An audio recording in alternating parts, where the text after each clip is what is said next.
avons la joie de célébrer un culte où nous donnons nos pensées, notre cœur au sujet de l'Église persécutée. Vous savez que le mois de novembre, c'est donc un mois où un dimanche est choisi pour sensibiliser les églises aux problèmes des églises persécutées. Et cette année, les églises persécutées que donc, nous allons un peu connaître de près, c'est les églises de l'Afrique subsaharienne. Vous avez reçu notre liturgie, on va la suivre de près jusqu'au cantique indiqué et après on reprendra de la prière d'illumination. Je vous invite à vous lever, chers frères et sœurs. Le Christ a dit un jour à ses disciples, là où 2 ou 3 sont assemblés en mon nom, je suis au milieu d'eux. Ensemble, frères et sœurs, faisons place en nous à la présence de Dieu. Il nous sauve et nous offre son amour. Le Christ vivant nous ouvre à l'espérance. Le souffle de l'Esprit nous unit dans l'Église. Ici et maintenant, le Seigneur nous accueille comme il a fait hier et le fera encore demain. Soyons dans la joie et chantons le premier chant spontané. Venez le célébrer.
Prière, le psaume 24. C'est au Seigneur qu'appartient la terre avec tous ceux qui s'y trouvent, le monde avec tous ceux qui l'habitent. Car c'est lui qui la fonde sur les mers et qui l'installe sur les fleuves. Qui montera la montagne du Seigneur? Qui se tiendra debout dans son sanctuaire? C'est lui qui a les mains innocentes et le cœur pur, qui ne livre pas sa vie à l'illusion et qui ne jure pas pour tromper. Il obtiendra la bénédiction du Seigneur et la justice du Dieu de son salut. Tels sont ceux qui le cherchent, ceux qui te recherchent, tel est Jacob. Porte, élevez vos linteaux, élevez-vous, portail antique, que le roi glorieux fasse son entrée. Seigneur, que tu puisses aussi faire notre entrée dans notre cœur ce matin. Nous te l'offrons afin qu'il soit purifié, renouvelé. Viens, Seigneur notre Dieu, toi qui fais toutes choses nouvelles. Amen. Chers frères et sœurs, le premier chant indiqué se trouve au 44-18. 44, 18, nous chantons la première. Non, celui-là, on le chante en entier. Il est court.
Nous allons parler maintenant donc, de l'Église persécutée. Ce chant nous rappelle que déjà le Christ, notre Seigneur, a été persécuté, le premier, le Seigneur Jésus-Christ.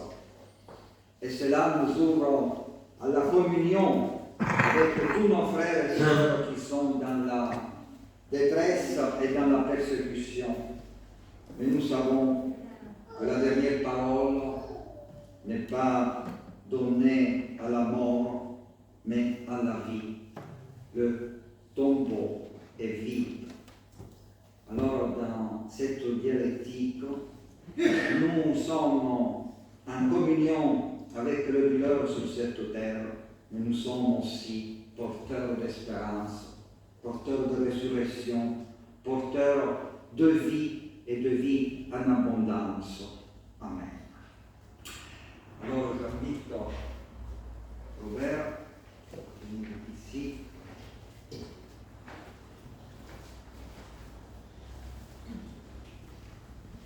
Je vais à l'ordinateur pour le diaporama. Là derrière.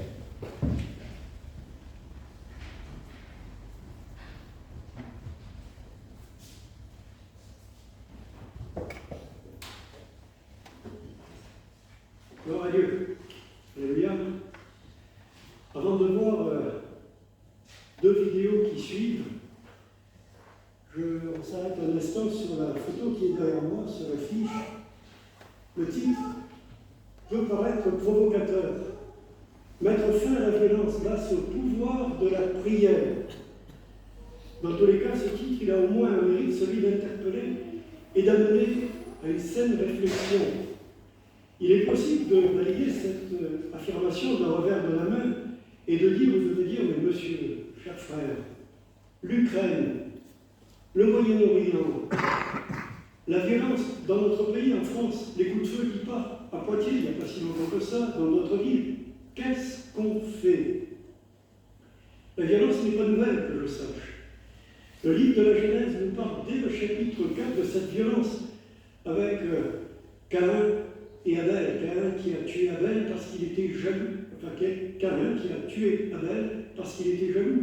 La voie de la violence était ouverte, si j'ose dire. Je rappellerai d'autre part que l'apôtre Paul, en Éphésiens 6 et au verset 12, nous rappelle que nous n'avons pas à lutter contre la chair et contre le sang, mais contre les puissances démoniaques qui sont dans les lieux célestes, décrivant ainsi le combat qui est avant tout un combat spirituel. Alors le pouvoir de la prière, direz-vous, oui, elle en a un, car bien que vivant dans un milieu parfaitement hostile, si j'ose dire, il est possible d'avoir en soi la paix intérieure qui surpasse toute intelligence et de vivre aussi sereinement que possible, tout en étant conscient de la situation. On peut se souvenir d'Élisée, du prophète Élisée à Dothan, où la ville était entourée de l'armée ennemie, et où son serviteur peut dire, mais qu'est-ce qu'on fait? Et qu'a fait Élisée? Il ne s'est pas démonté. Il a dit, Seigneur, ouvre les yeux de ton serviteur pour qu'il voie que ceux qui sont avec nous sont en plus grand nombre que ceux qui sont contre nous. Ou encore le roi Ézéchias face à Sennacherib qui était venu assiéger Jérusalem et qui a pu dire, mais quel est le Dieu qui vous délivrera de ma main? Ézéchias a fait monter une prière à l'Éternel, puis il a prié lui aussi. Et l'Éternel l'a fortifié. Que le nom du Seigneur soit loué et béni. Alors, maintenant, nous allons voir deux courtes vidéos. Le générique de Porte Ouverte introduisant ce moment, et une deuxième vidéo avec, nous verrons, le témoignage de 4 chrétiens qui ont témoigné de 4 pays différents, mais de ce qu'ils ont vécu. Voilà. Place à la vidéo.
J'étais rempli de joie en prison.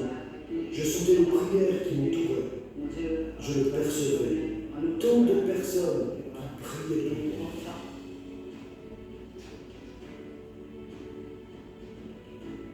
When I was not able Quand to j'étais incapable de prier, vous l'avez fait pour moi, pour mes enfants, pour ma situation et pour mes circonstances. C'est grâce à vos prières que j'ai été capable de rester debout. It's because of your prayers that caused God to give me strength. Je sentais que l'amour revenait dans ma vie, que toute l'amertume commençait à fondre. Je réalisais que de nombreuses personnes se tenaient derrière moi dans la prière et m'encourageaient. 所以自我同意开始这个参与了。 Depuis, j'ai rencontré beaucoup de chrétiens.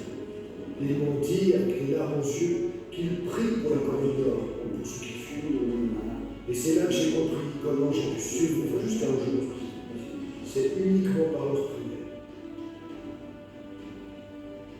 Si deux d'entre vous s'accordent sur la terre pour demander une chose quelconque, elle leur sera accordée par mon Père qui est dans les cieux.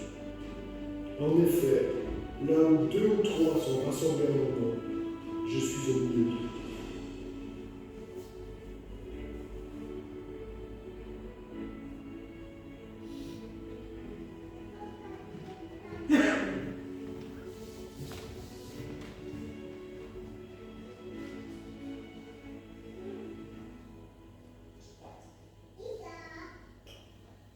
Voilà. Alors, nous venons de voir en deuxième partie le témoignage de 4 chrétiens, 4 pays différents, 4 histoires, 4 contextes différents. Il y a un point commun qui unit ces 4 témoignages. Ces 4 chrétiens ont réalisé qu'ils étaient soutenus dans ou par la prière. On a entendu par exemple, lorsque j'étais incapable de prier, vous l'avez fait pour moi, pour ma famille, mes circonstances. Ou encore je sentais l'amertume qui sortait de moi. J'ai soudain réalisé qu'il y avait derrière moi des gens qui priaient. Alléluia. Et l'Écriture elle nous dit que Pierre est emprisonné et l'Église dormait. Ah non, je ne sais pas vous dans vos Bibles, moi dans la mienne, c'est pas écrit comme ça. Pierre est emprisonné, l'Église priait et elle priait avec ferveur. Alléluia. C'est quelques observations en introduction au dimanche de l'Église persécutée. Ce moment qui est mis à part pour vivre la communion non seulement entre nous, ici, à Grasse, mais encore avec l'ensemble du corps de Christ et encore plus avec ses frères et sœurs qui, au quotidien, eh bien, sont persécutés ou discriminés ouvertement à cause du nom de Jésus. Alléluia. Nous devons particulièrement prier pour les chrétiens d'Afrique subsaharienne. On va voir une troisième vidéo qui va suivre, où plus de 16 millions de chrétiens sont déplacés du fait d'une violence ciblée. Et l'Afrique subsaharienne, elle paie un prix énorme, un tribut énorme à la persécution. Il y a des pays comme le Burkina Faso qui étaient tranquilles, etc. Et les djihadistes, etc., eh bien, viennent et sèment la panique dans bien des endroits de ces pays. Alors nous allons voir maintenant la deuxième vidéo, la vidéo numéro 3, c'est le témoignage du pasteur Barnabas. Après quoi je reprendrai. Ici, où nous sommes, des millions de chrétiens sont déplacés. Ici, au Nigeria, des millions de chrétiens sont déplacés dans toute l'Afrique. Les médias n'en parlent pas. Personne n'en parle. Nous restons dans l'ombre, comme si nous étions rejetés.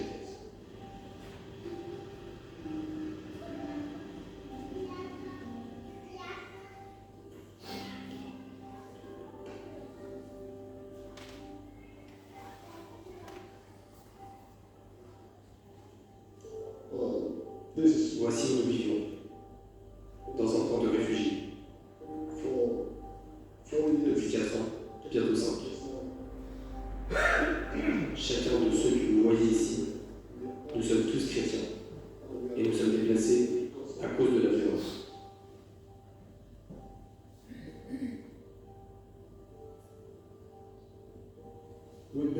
Nous savons qu'ils ciblent les chrétiens.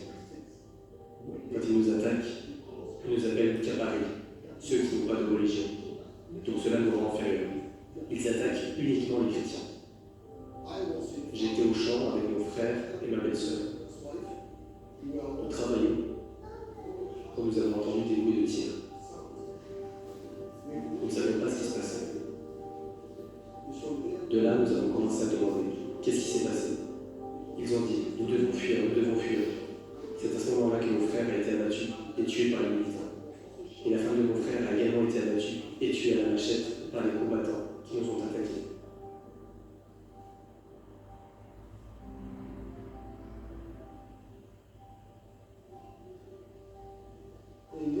Dans ce camp ici, beaucoup de gens ont été touchés, beaucoup ont été blessés, beaucoup ont été tués. Ceux qu'ils aimaient ont été tués. Combien d'entre nous ici présents ont fui à cause des attaques?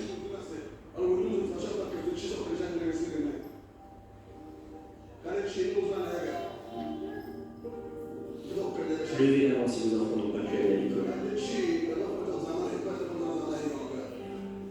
Quand vous avez faim, vous perdez votre confiance en vous. Quand vous êtes malade, vous perdez votre confiance en vous. Leurs esprits ont été découragés vis-à-vis de Dieu. Et en tant que pasteur dans le camp, moi aussi je suis en déplacé. Je n'ai rien à leur offrir. Nous prions seulement ensemble et partageons la parole de Dieu ensemble. Jusqu'à présent, nos yeux sont fixés sur lui. Jusqu'à présent, notre espoir est en lui. Nous plaçons notre confiance en lui. Nous croyons qu'il est grand.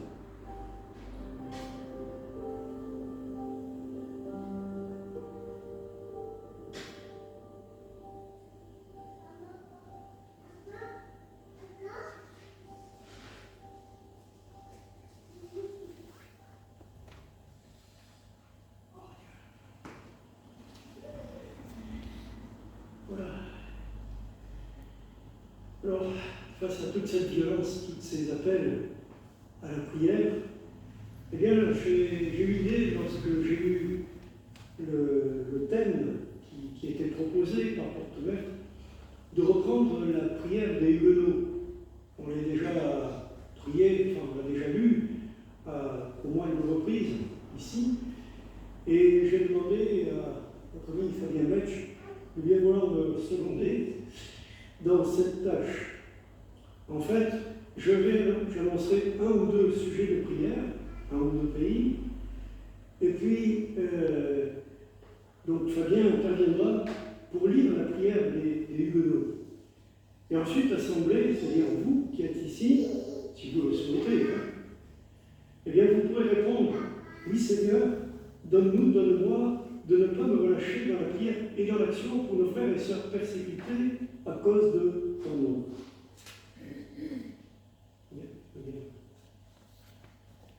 Je laisse bien venir à mes côtés.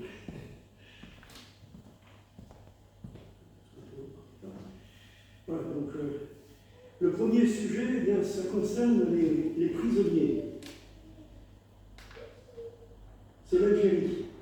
Lorsque les parents de Myriam, une jeune étudiante, ont découvert sa foi chrétienne, ils l'ont séquestrée à la maison. Sa mère pense que sa conversion est une maladie mentale qui doit être traitée par des médicaments. Myriam est donc placée sous sédatif. J'ajoute une petite note, cela était le cas dans l'ex-Union soviétique et dans l'ex-bloc de l'Est, où nombre de prisonniers étaient parfois, et même assez souvent, internés dans des asiles psychiatriques. Alors prions Dieu que Dieu garde Myriam et pour qu'il ouvre les yeux de ses parents. Et puis un deuxième sujet, c'est l'Iran. Yassine Moussali a été condamné à 15 ans de prison. Pourquoi? Parce qu'il a quitté l'islam pour suivre Jésus. Prions pour que Dieu lui fasse sentir sa présence chaque jour. Seigneur Dieu, c'est toi qui as tiré l'apôtre Pierre de la prison où il était gardé, qui a brisé les fers dont on l'avait lié et qui l'a remis en liberté. Tu as mis le moyen entre tes mains pour procurer la délivrance à tes enfants et à Myriam, ainsi qu'aux milliers d'autres Myriam anonymes qui subissent le même sort, mais également pour Yassine et les milliers de Yassine anonymes qui subissent l'emprisonnement parce qu'ils veulent te rester fidèles. Et du coup, nous voulons élever une prière pour Léa Charibou, kidnappée le 19 février 2018. Et avec l'Assemblée, nous disons Oui, Seigneur. Donne-moi de ne pas me lâcher dans la prière et dans la création. pour notre frère.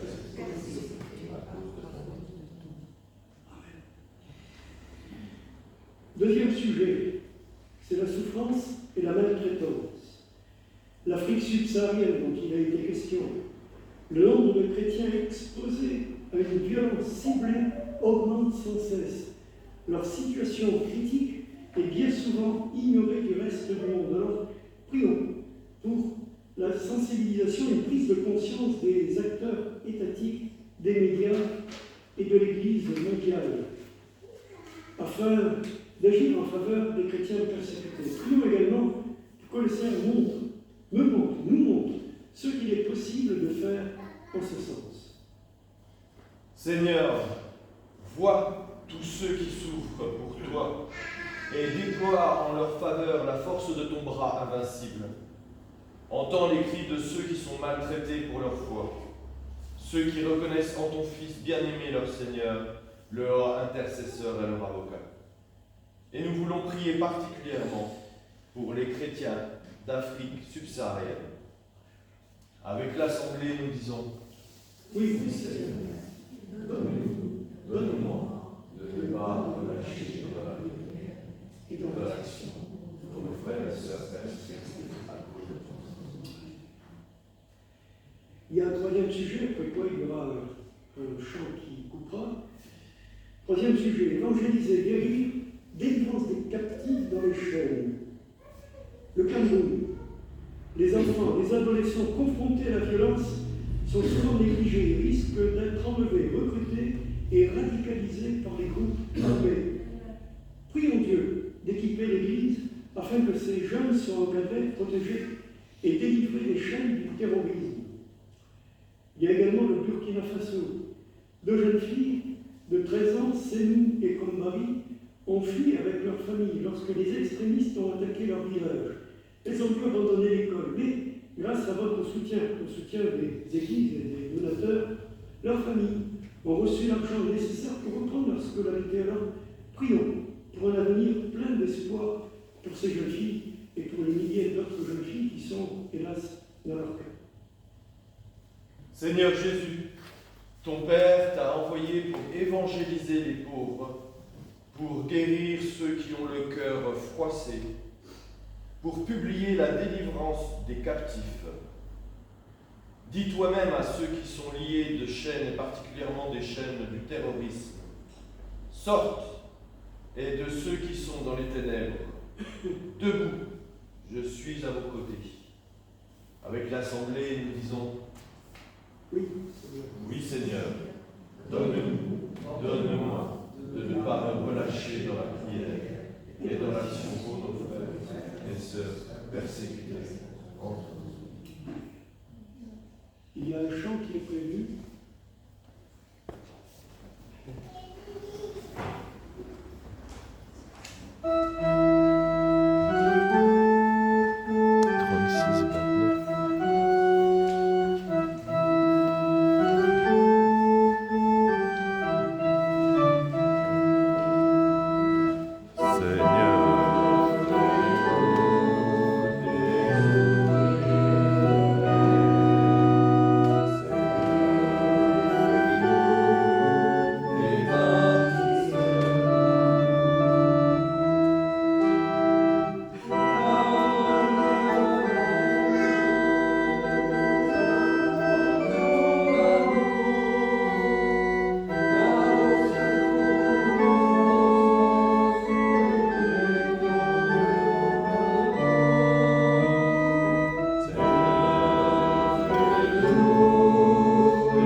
l'action.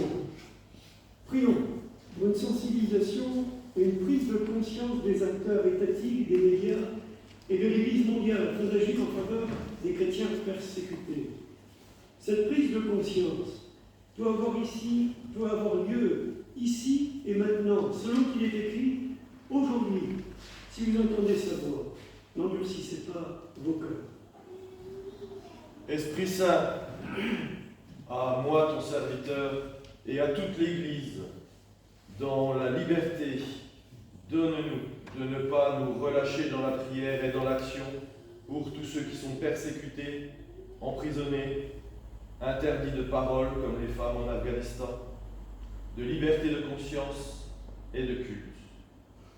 Avec l'Assemblée, nous disons oui, c'est oui, Seigneur.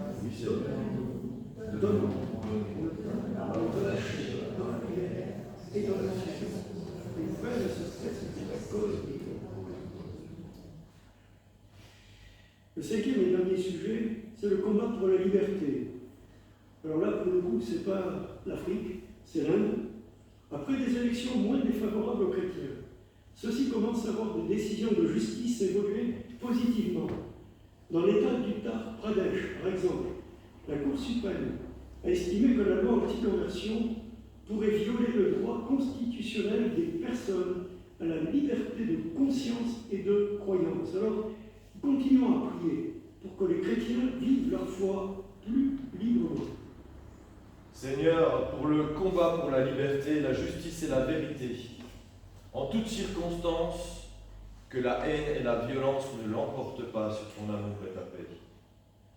Nous te rendons grâce, Seigneur, et nous continuons de porter nos frères et sœurs dans leur combat pour la liberté de conscience et de religion. Unis contre la violence, mais par-dessus tout, unis autour de nos frères et sœurs pour la paix que tu veux leur accorder. Avec l'Assemblée, nous disons oui, Seigneur. Donne-nous, donne-moi,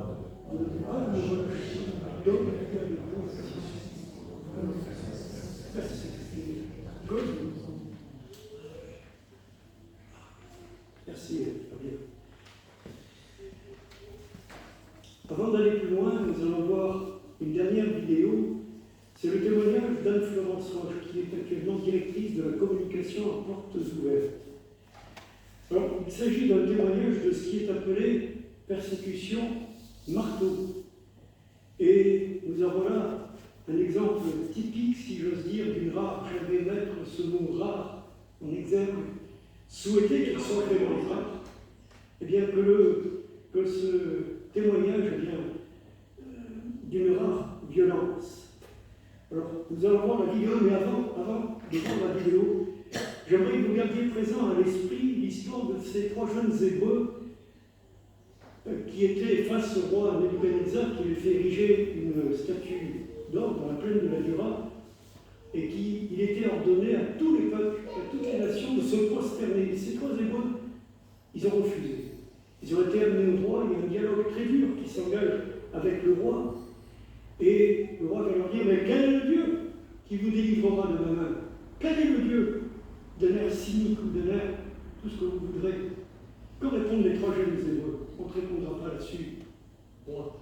Par contre, le Dieu que nous servons, lui, peut nous délivrer. J'attire votre attention sur le verbe employé. Il peut nous délivrer et non pas il veut ou il va. Ils s'attendent à la souveraineté absolue de Dieu. Ils auraient pu mourir brûlés vifs dans la fournaise. Ce n'a pas été le cas.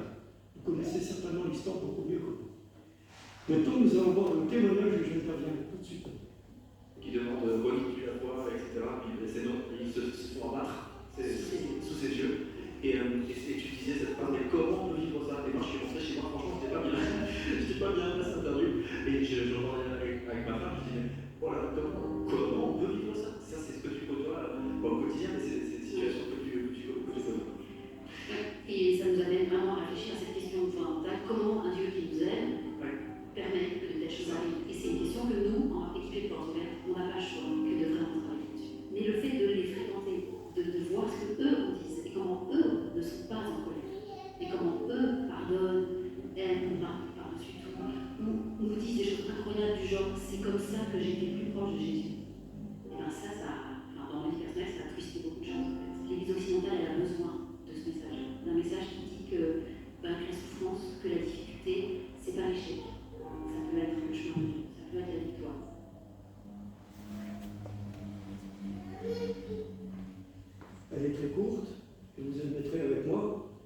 particulièrement raide. Donc je réitère, un groupe de terroristes entre dans une maison chez les chrétiens, s'adresse violemment à la femme, est-ce que tu renies ta foi? La réponse est non. Les coups de feu claquent, ce n'est pas la chrétienne qui est tuée, mais sous ses yeux, parce qu'elle a refusé de renier le Christ, son mari et ses enfants sont tués. Ça, ce sont les faits, c'est factuel. Je comprends parfaitement le frère qui dit, mais comment est-ce qu'on peut vivre ça? Et je ne ferai aucun commentaire. Maintenant, j'aimerais attirer votre attention sur la réponse d'Anne-Florence. Qu'est-ce qu'elle dit? 1. On n'a pas le choix, nous, équipiers de Porte Ouverte, qui allons sur le terrain. People to people. Récemment, dans une réunion par Zoom avec mes collègues qui sont ambassadeurs à Porte Ouverte, quelques-uns, est allé au Mexique, là aussi, c'est pas triste, dans certains États du Mexique, je ne le savais pas, c'est pas tout le Mexique où il y a une persécution acharnée contre les chrétiens, mais certains États, eh bien, sont particulièrement féroces. Ils sont allés dans un de ces États apporter de l'aide, des Bibles, etc. Ils racontaient un peu ce qu'ils avaient vu. Alors oui, on n'a pas le choix, nous, équipiers, enfin quand je dis nous, les équipiers de Porte Ouverte qui vont sur le terrain dans ces pays à risque, à très haut risque, ou à très haut risque, que de travailler là-dessus. Maintenant, sans aller jusque-là dans ces pays à risque, très haut risque, etc., ici même, dans le milieu où nous sommes, il nous arrive parfois des situations, je l'ai vécu, et probablement vous aussi, où on est confronté à une situation, on est immergé dans une situation, et où on a besoin de toute la grâce de Dieu pour pouvoir y répondre. Le nom de Dieu soit loué et béni. Que dit Anne-Florence? Qu'est-ce qu'elle dit, Anne-Florence? Oui, mais quand on est à leur contact, eux, les chrétiens persécutés, quand on voit comment eux, eh bien, réagissent, comment eux pardonnent, disent des choses incroyables, du genre, mais c'est comme ça que j'ai été plus proche de Christ. Là aussi, je viens croire que dans la vie d'Anne-Florence, ça est twisté ou fait valser pas mal de choses, et lorsque je repense à cette interview, eh bien, personnellement, j'en prends aussi pour mon âme, soyez-en assurés. Alors, vous allez me dire, mais face à de telles situations, face à ce qu'on entend, à ce qu'on voit maintenant, là, qu'est-ce qu'on peut faire? 4 choses qui sont très simples. La première, prier. C'est ce que demandent nos frères et sœurs. Prier seul ou en communauté. Je rappelle que le 3e jeudi de chaque mois, il y a une grande prière en ligne avec Porte Ouverte. Alors peut-être, quelqu'un me dira, mais comment prier si je ne sais pas prier? Tu sais parler? Oui, demande au Seigneur de te guider. Les disciples ont demandé à Jésus de leur apprendre à prier. Il n'y a pas de mal à ne pas savoir. C'est plus compliqué si on refuse de rentrer dans ce jeu-là, pardonnez-moi l'expression. La première chose, c'est de prier. Puis, le livre des psaumes, en plein milieu de la Bible, vous avez ce merveilleux livre. Lisez 1, 2, 3 psaumes. Lisez-les, relisez-les. Et à terme, avec un tout petit peu de bouteille, vous verrez, vous entendrez le cri de ces chrétiens persécutés dans le livre des psaumes. Alors, priez. La deuxième, c'est agir par un don financier, si modeste soit-il. Simplement, j'attire votre attention là, pour les églises, parce qu'en France, il y a plus de 1000 églises qui maintenant participent aujourd'hui ou en décalé à ce dimanche d'église persécutée. Les dons recueillis seront pour l'aide humanitaire d'urgence en Afrique subsaharienne. Et aide humanitaire, donc, avec pour ceux qui donnent des chèques, eh bien, possibilité de voir le reçu de déduction fiscale. Je dis cela en passant, ce sera rappelé dans les annonces. Et ensuite, eh bien, il est possible pour ceux et celles qui le veulent, qui se sentent poussés, d'écrire de petites cartes de soutien pour les veuves, les orphelins, les prisonniers, des cartes qui transitent par Porte Ouverte. Les informations sont sur le site de Porte Ouverte. Et la dernière chose, eh bien, se tenir informé, garder le contact. Garder le contact comment? Eh bien, en demandant à recevoir le fil rouge, ça c'est possible, ou alors s'abonner au magazine Porte Ouverte, 10 numéros pour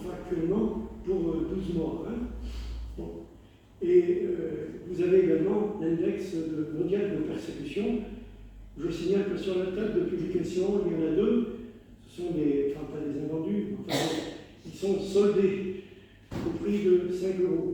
Pour ceux qui le veulent, ils sont à disposition également. Voilà, j'aimerais conclure, avant d'aller plus loin, par ce simple verset qui a été rappelé dans la première vidéo. C'est dans la deuxième épître de Paul aux Corinthiens, chapitre 1, verset 7. Il est écrit « Et si notre espérance pour vous est ferme, car nous savons que, tout comme vous êtes compagnons d'affliction, vous êtes aussi compagnons de consolation. » Alléluia. Et priez quelques instants. Seigneur notre Dieu, merci encore pour ces temps, ces moments. Nous promettons, notre Dieu, tous ces bien-aimés en Afrique subsaharienne et ailleurs qui vivent la persécution à cause de ton nom. Nous te prions d'intervenir, notre Dieu, et notre Dieu, de qualifier tes enfants et de bénir, notre Dieu, tous ceux qui gouvernent afin que tes enfants persécutés puissent voir ta lumière poindre sur leur vie. Que ton nom soit loué, béni et glorifié. Merci pour votre attention.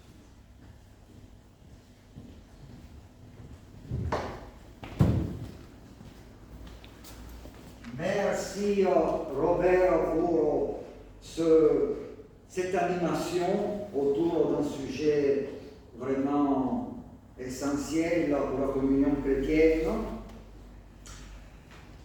Je vous invite à poursuivre notre culte maintenant avec le chant 31-30. Nous chantons la première, la troisième et la cinquième strophe. 1, 3, 5. Du chant 31-30.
Je voudrais partager avec vous les deux textes proposés pour aujourd'hui.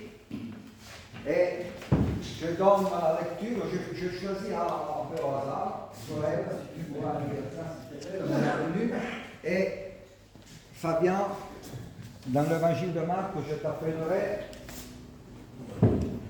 Marc 12, 41, 44, c'est les deux textes proposés pour aujourd'hui, mais d'abord, je vous propose de nous recueillir dans la prière, dans la lecture de ces deux textes, Éternel notre Dieu, nous allons ouvrir la Bible.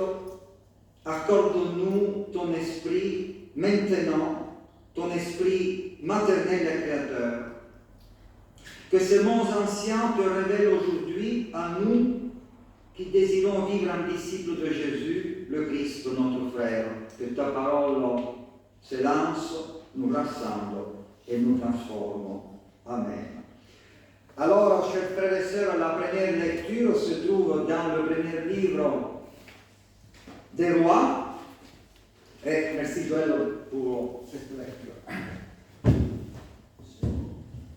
Premier livre des Rois, chapitre 17, versets de 10 à 16. En ce jour-là, le prophète Élie partit pour Sarepta et parvint à l'entrée de la ville. Une veuve ramassait du bois. Il l'appela et lui dit : « Veux-tu me puiser avec la cruche un peu d'eau pour que je boive ?» Elle alla en puiser et lui dit encore. Il lui dit encore : « Apporte-moi aussi un morceau de pain. » Elle répondit : « Je le jure, par la vie du Seigneur ton Dieu, je n'ai pas de pain. J'ai seulement dans une jarre une poignée de farine et un peu d'huile dans un vase. Je ramasse 2 morceaux de bois, je rentre préparer pour moi et pour mon fils ce qui nous reste. Nous le mangerons, et puis nous mourrons. » Élie lui dit alors : « N'aie pas peur, va, fais ce que tu as dit. Mais d'abord, cuis-moi une petite galette et apporte-la-moi. Ensuite, tu en feras pour toi et ton fils. Car ainsi parle le Seigneur Dieu d'Israël, jarre de farine, point ne s'épuisera. Vase d'huile, point ne se videra, jusqu'au jour où le Seigneur donnera la pluie pour arroser la terre. » La femme alla faire ce qu'Élie lui avait demandé. Et pendant longtemps, le prophète, elle-même et son fils eurent à manger. Et la jarre de farine ne s'épuisa pas, et le vase d'huile ne se vida pas, ainsi que le Seigneur l'avait annoncé par l'intermédiaire d'Élie. Lisons aussi le deuxième texte, et puis l'interlude.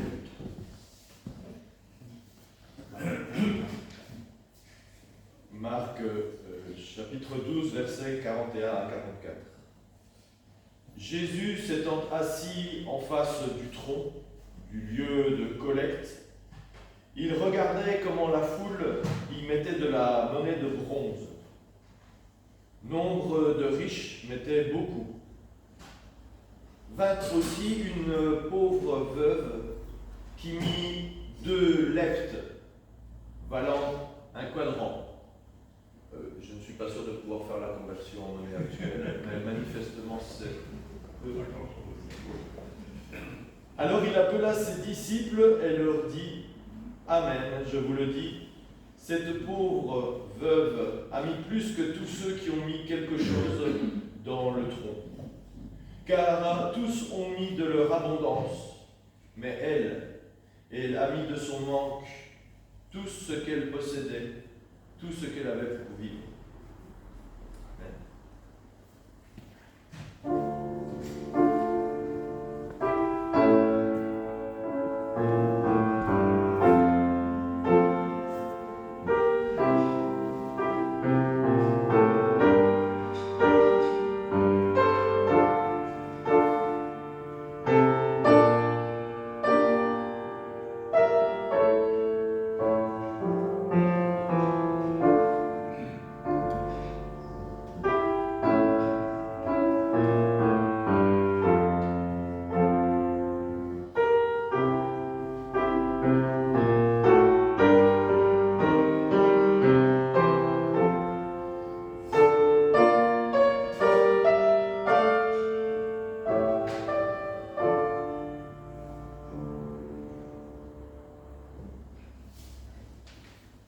Chers frères et sœurs, nous avons donc commencé notre culte et nous l'avons dédié en partie au sujet donc, des églises persécutées. Je me suis dit, elle est où l'accroche, elle est où donc le fil rouge entre les 2 textes d'aujourd'hui, où on parle de veuve de danger de mort. Parce que la veuve que Élie visite, elle dit clairement, je n'ai plus rien, bon, je ferai la galette pour toi, pour moi et pour mon fils, après on va mourir.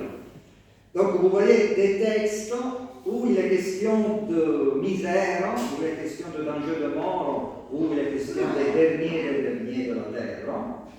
Et donc ce que nous venons d'écouter est fort ouvert. Et je me suis dit, oui, il faut dire quelque chose sur ces deux textes parce que quand même ça tombe bien. Mais je vais essayer de le tourner, les deux textes bibliques proposés pour aujourd'hui. Mardi dernier, lors de la pastorale consistoriale, avec mes collègues pasteurs, donc Cannes, Menton, Grasse, Nice, nous avons lu donc le texte de la rencontre entre le prophète Élie et la veuve de Sarepta. Nous avons échangé des idées et des réflexions sur ce passage. J'aimerais partager 2 points de ce qui a été dit lors de cette occasion. Le premier point, la peur de manquer de quelque chose. Et deuxième point, savoir saisir l'occasion de donner, prendre le risque du don et savoir aussi se donner. C'est 2 points. J'ai essayé de développer les 2 idées dans la prédication que je vous propose maintenant, une courte méditation. Commençons par la première réflexion, la peur de manquer de quelque chose. La pensée nous ramène à l'ancien Israël lors de sa traversée du désert. Au début, les Israélites ramassaient la manne et l'écaille selon le besoin quotidien, ni plus ni moins. Ils n'en prenaient pas davantage pour se rassurer pour le lendemain. Disons qu'ils étaient alors préservés de la peur de manquer de manne le jour suivant, mais bientôt, mystère des mystères, mais bientôt, cette confiance a quitté le peuple, qui a commencé à en ramasser de plus en plus, au-delà de la quantité journalière. Cette peur, si l'on peut l'appeler ainsi, s'est très vite propagée, nous le voyons dans le livre de l'Exode, et le peuple se mit à ramasser frénétiquement la manne, même le jour du Shabbat, jour de repos. La peur de manquer de quelque chose.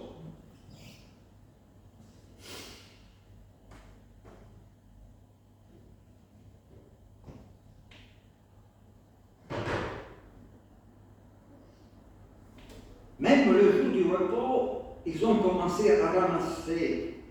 Dieu, naturellement, ne fut pas satisfait. Il n'était pas satisfait. Il n'était pas content. Qu'est-ce donc cette peur? D'où vient-elle? Le texte biblique ne le dit pas, mais il s'agissait probablement d'un manque de confiance en Dieu. Et pourtant, chers frères et sœurs, Dieu était là avec eux. Il était présent dans la nuée et à travers Moïse et Aaron.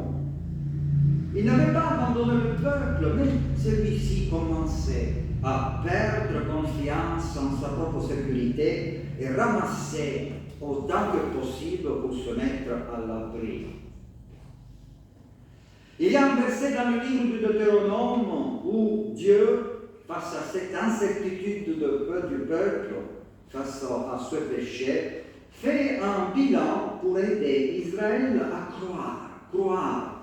Dieu dit au peuple, le Seigneur a connu toute ta marche dans ce grand désert.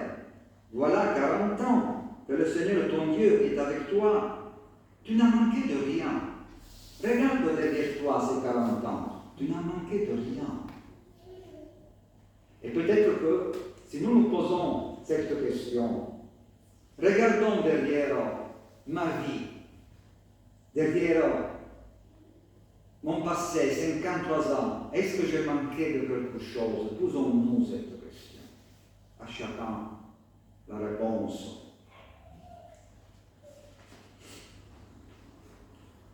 Dans un autre texte, Dieu rappelle aussi ses soins au peuple pour je ne sais pas si vous vous souvenez, dans le célèbre psaume 23, le Seigneur est mon berger, je ne manquerai de rien. Là encore, la peur de manquer de quelque chose est notre Dieu qui est à l'œuvre pour nous montrer un nouveau ciel, une nouvelle terre, est déjà pour nous.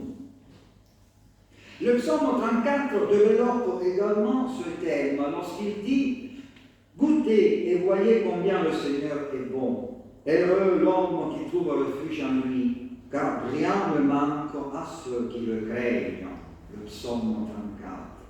Cette peur de manquer, nous la retrouvons aussi dans l'épisode du jeune homme riche avec Jésus. Il dit « J'ai observé tout cela, que me manque-t-il encore ?» Il a ce ressenti dans son cœur, il y a quelque chose qui me manque. Il avait beaucoup de biens, j'imagine beaucoup de femmes, beaucoup d'amis. Il me manque encore quelque chose, demande le jeune homme. Peut-être cet épisode veut-il nous enseigner que nous pouvons manquer de reconnaissance envers Dieu. Peut-être que c'est là. Oui, nous manquons de reconnaissance, de gratitude, parfois ou très très souvent. Nous voyons clairement ce que nous n'avons pas encore et de manière un peu floue, tout ce que nous possédons déjà.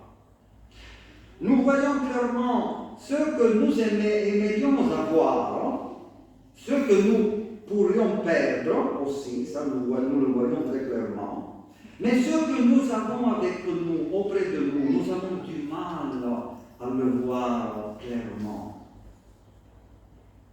Et effectivement, nous manquons de gratitude et de reconnaissance.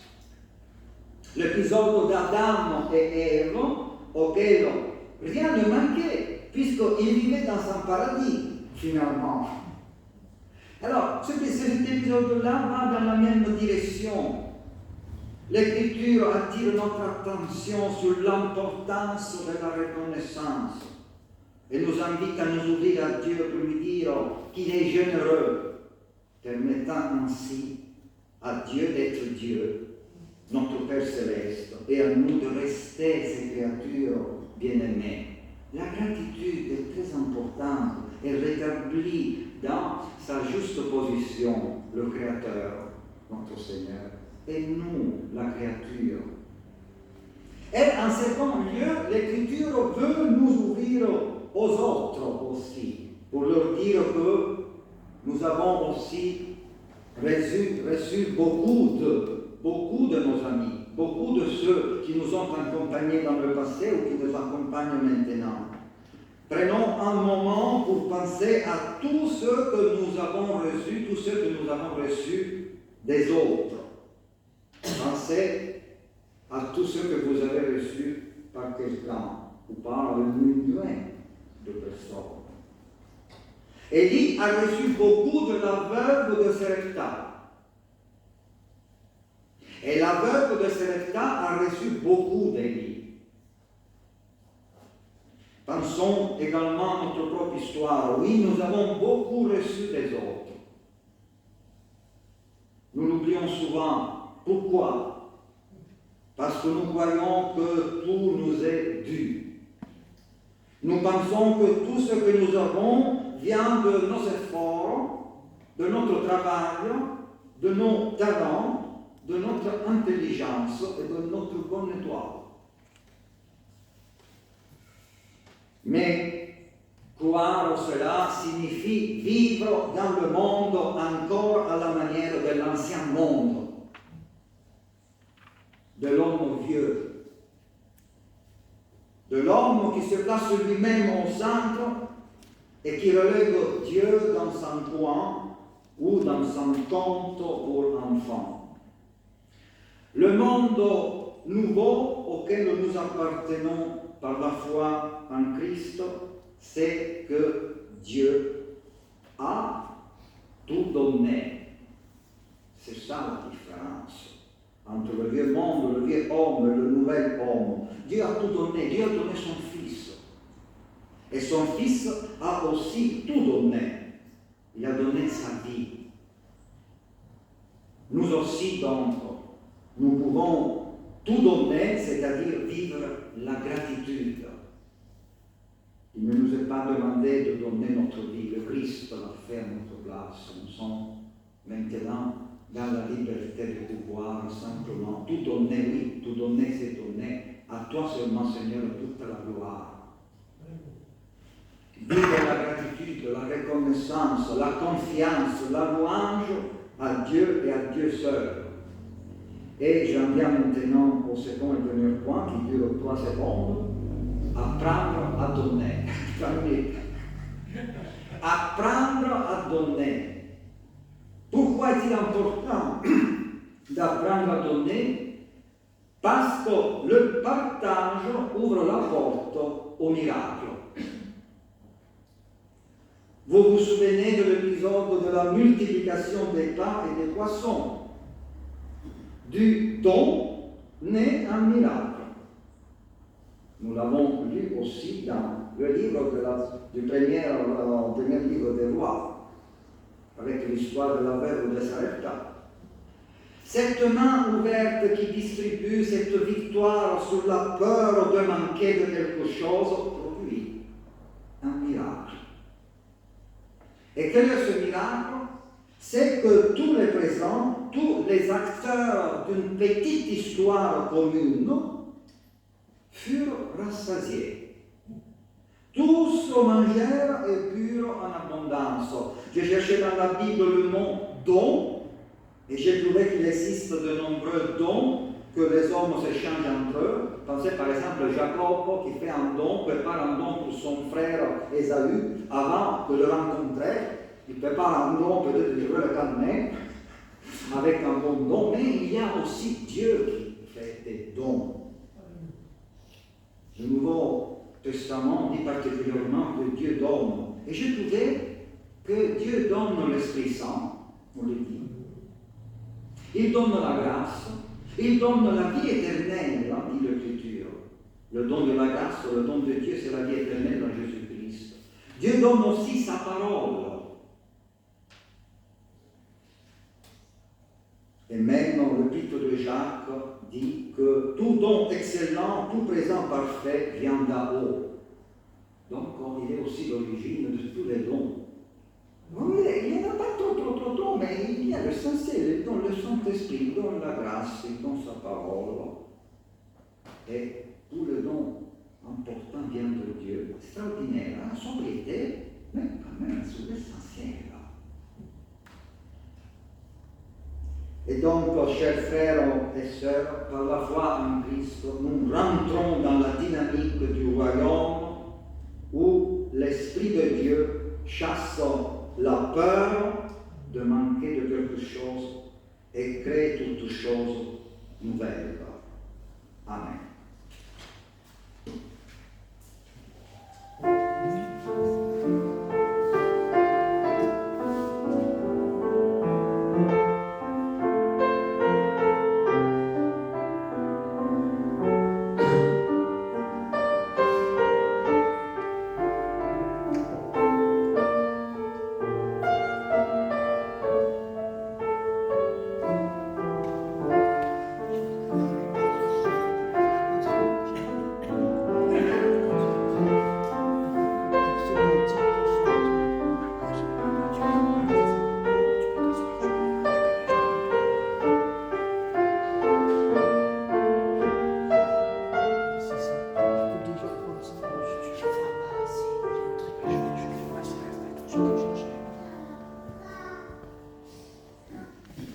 Et nous arrivons maintenant au moment des annonces et puis l'offrande.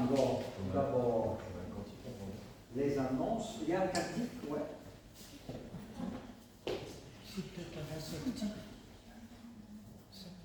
Oui, il y a un cantique, c'est-à-dire le 41-28.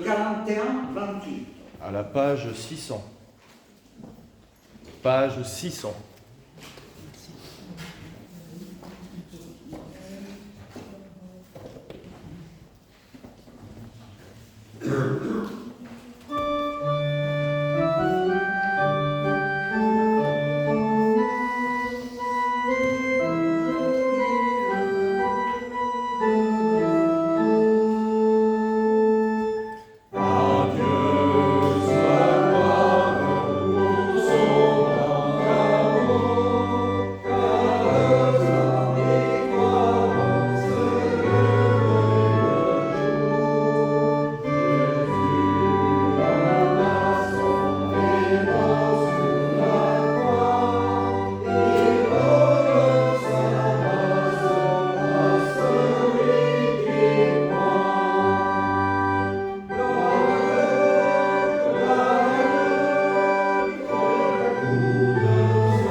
Pour la semaine prochaine, vous serez à nouveau Chloé de Stéphano, qui sera donc au synode régional et que j'aurai le plaisir d'accompagner. Nous ne pourrons donc pas être là pour le vendredi 15. Le vendredi 15, il y a donc un événement qui sera donc la conférence Michel Crespe qui a fait ces photographies et que j'ai donc aidé, entre autres, à suspendre. Donc j'ai déjà pu bénéficier de certains de ses commentaires, de sa vision de ce que représente la photographie. Je vous rappelle que la photographie, c'est un mot absolument génial, puisque c'est un mot qui a été inventé au moment où on a pu comprendre un procédé chimique, c'est-à-dire que la lumière avait une écriture. Donc c'est assez technique et je ne me lancerai pas, il y a de très bons spécialistes, je crois, de la photographie. Donc Michel Crespe en est un. Il vous invite donc le vendredi 19 à une conférence à laquelle je vous invite. 15. Pardon, le 15 à 19h. Voilà, ici même. Alors prévoir peut-être une petite laine, même si d'ici là le chauffage sera évidemment allumé. Voilà donc pour cette semaine. Le prochain culte aura donc lieu dimanche 17 à 10h. Je ne sais plus. Moi je sais, mais c'est pas le même. D'accord. Donc on a un indice quand même assez significatif. C'est Valtraude. D'accord, c'est Valtraude qui sera là pour. Et on la remercie beaucoup d'avance. Pour se projeter un petit peu plus loin, le jeudi 21 novembre, il y aura un partage biblique sur la deuxième partie de l'évangile de Matthieu. Alors, à peu près comme d'habitude, les jeudis, un jeudi par mois, de 14h30 à 16h à la salle Argès. En ce qui concerne les groupes de jeunes, ils se réuniront le vendredi 22 pour une séance de catéchisme à la salle Argès de 18h à 19h30. Et donc je pense que ce sera pour eux également l'occasion de préparer le culte du lendemain, le samedi 23 novembre, qui sera donc un culte autrement, un culte le samedi à 18h, organisé par les jeunes. Et pour les plus petits, eh bien, ce sera l'occasion d'avoir une séance d'école biblique dès 18h15. Donc en général, les enfants participent au premier quart d'heure du culte, autrement à 18h, et ensuite se retrouvent à la salle Argès avec les monitrices pour avoir un apprentissage de l'évangile. Le dimanche 24, donc le lendemain du culte, aura lieu un récital chant-piano avec Michel Caniccioni, soprano, et Tatako Basset, qui joue régulièrement ici au culte. Avant d'aller plus loin, je vais remercier nos deux musiciennes vivement. Merci beaucoup d'être là. C'est une chance de pouvoir avoir et le piano, et l'orgue, et le piano.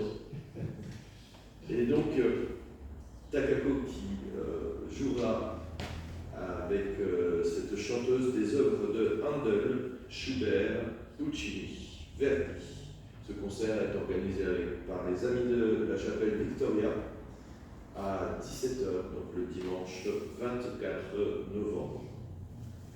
C'est maintenant le temps des annonces. Ah oui, les annonces de... Notre pasteur aime bien les citations bibliques. Donc je vais commencer en disant qu'ils sont beaux sur les montagnes, les pieds de celui qui porte de bonnes nouvelles. Jean-Marc Pellegrini m'a demandé, Pierrette ne pourra pas être là aujourd'hui, m'a demandé de vous parler un peu de sa santé. Vous savez qu'il a été opéré d'une très lourde opération quand même. Enfin, il m'écrit plus de perfusion ni de drain depuis midi, je dors mieux, mange plus et longue marche, 3 points, dans les couloirs. Bref, tous les feux sont au vert. Départ de Saint-Laurent pour Vence, milieu de semaine prochaine.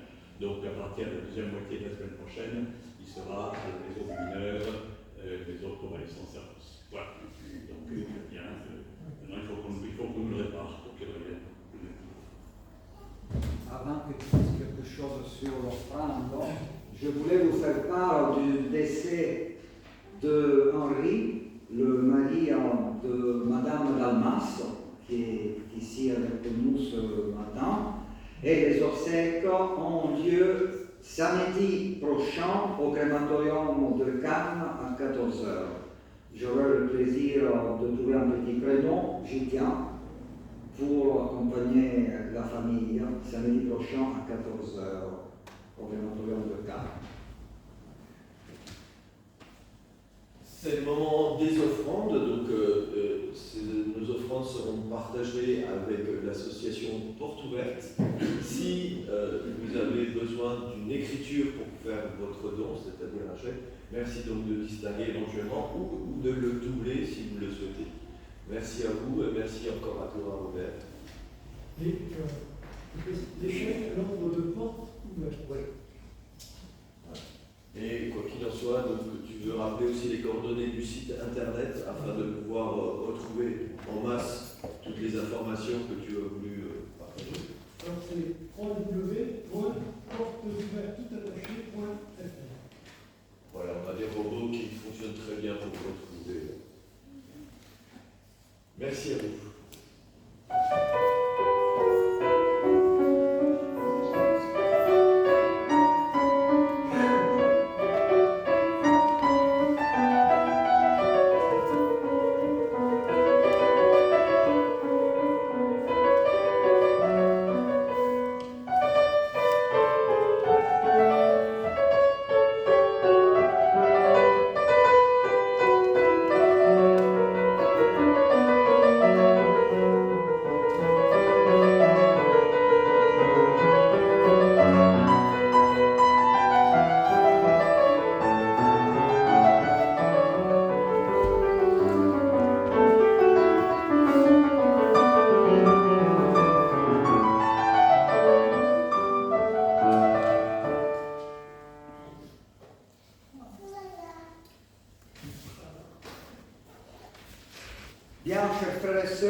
Alors nous voulons conclure ce culte. À mon tour aussi, je remercie Robert pour ce temps d'animation autour d'un sujet fondamental,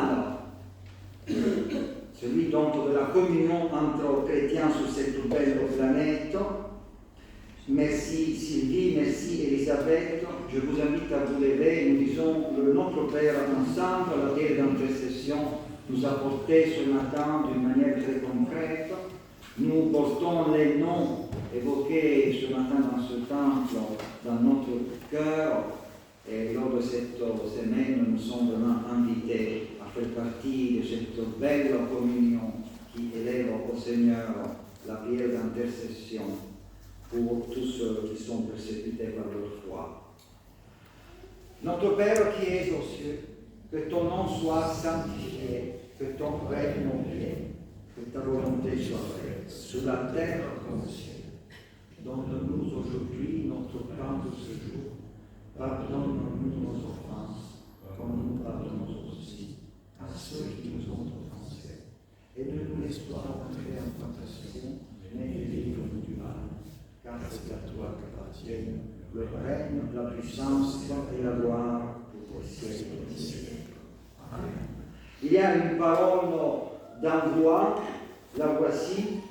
Poursuivez donc votre route dans le Christ, Jésus le Seigneur, tel que vous l'avez reçu. Soyez enracinés et fondés en lui, affermis dans la foi et débordants de reconnaissance. Et que le Dieu de Tout-Puissant vous bénisse et vous garde, le Père, le Fils et l'Esprit Saint. Amen. Spontané.